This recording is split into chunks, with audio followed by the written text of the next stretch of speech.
Welcome to our guide on how to lock the Telegram app on your PC. Follow these steps to secure your Telegram account. Step 1. Start by opening telegram.com in your web browser. Step 2.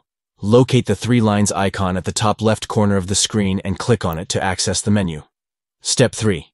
From the menu, select Settings to proceed to the Settings page. Step 4. In the Settings menu, find and click on Privacy and Security to manage your account security settings. Step 5. Within the Privacy and Security section, look for Local Passcode and click on it to set up a passcode for your Telegram account on your PC. Step 6.